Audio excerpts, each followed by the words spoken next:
Hace unos años, una sopa le quitó al kimchi el primer lugar como la comida que representaba el alma de Corea. Hecha originalmente con huesos, vísceras e intestinos de res, en principio es un plato que puede no resultarte apetecible. Pero déjame contarte una teoría que intenta explicar la razón por la que este plato se volvió tan popular y la razón también por la que los coreanos comerían una sopa como esta. Hola, buenas tardes, Nitanim Nida, y hoy vamos a conversar sobre el Haejanguk.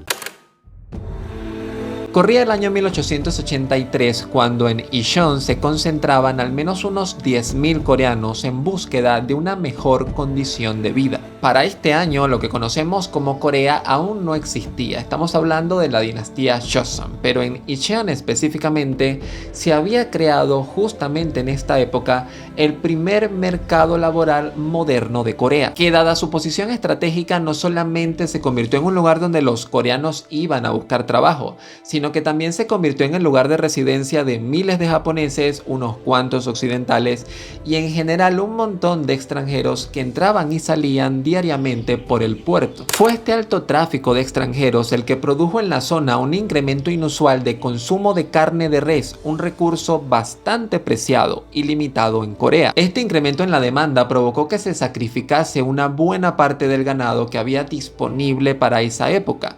Un ganado que además no se aprovechaba en su totalidad. Verás, los extranjeros no consumían cualquier tipo de carne, sino cortes muy específicos, los cortes de mayor calidad como lo pueden ser el lomo, dejando detrás de sí una buena parte, una buena cantidad de desperdicios. Te estoy hablando de huesos, vísceras y cortes de carne de menor calidad. Y con esto ya te puedes ir haciendo una idea de qué fue lo que ocurrió. Con el creciente auge de la actividad comercial en la zona, que atrajo a una cantidad considerable de coreanos en búsqueda de trabajo, se creó un problema. ¿Cómo alimentamos a toda esta gente? Se dice que esta fue la pregunta que motivó a determinados restaurantes de la zona a intentar aprovechar todos estos desperdicios generados por el alto sacrificio de ganado en sopas que permitieran alimentar a los obreros. En resumen, se juntó el hambre con las ganas de comer y se dice que este fue el génesis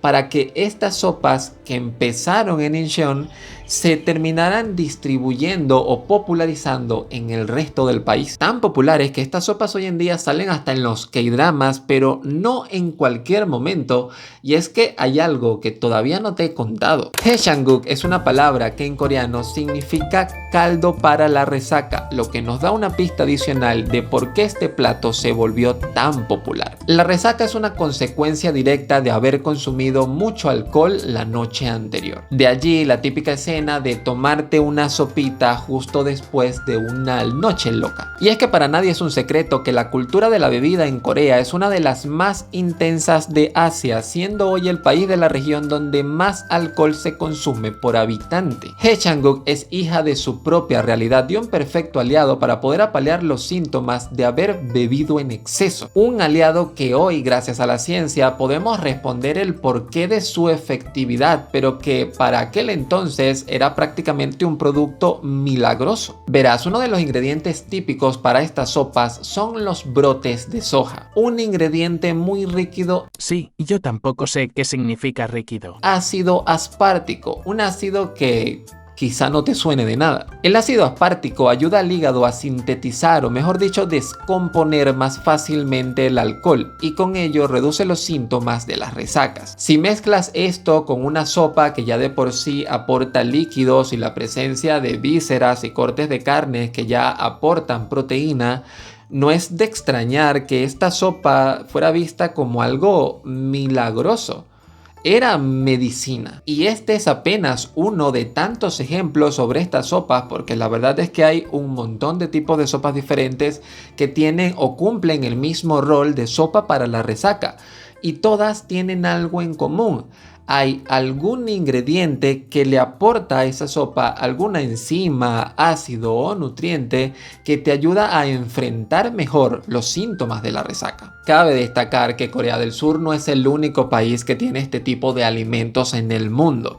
La cultura de la resaca se ha venido desarrollando a la par con la que se viene desarrollando la cultura de la bebida en otros países también. Pero lo que sí no ha ocurrido en otro país es que en Corea del Sur específicamente, y debido a su cultura de la bebida, este plato en particular no solo es un plato para la resaca, sino que se convirtió también en un plato popular para su gastronomía. Estamos hablando que hace menos de 10 años se convirtió en un plato más popular que el propio kimchi, la comida coreana por excelencia. Así que la próxima vez que veas en un K-drama que alguien luego de una noche de copas se toma la mañana siguiente una sopita, ya sabes cuál es la razón. Es muy probable que esa sopa que se está tomando sea el resultado de la necesidad que hace no muchos años se tenía de alimentar a los trabajadores, a la clase obrera que estaba en búsqueda de un mejor futuro.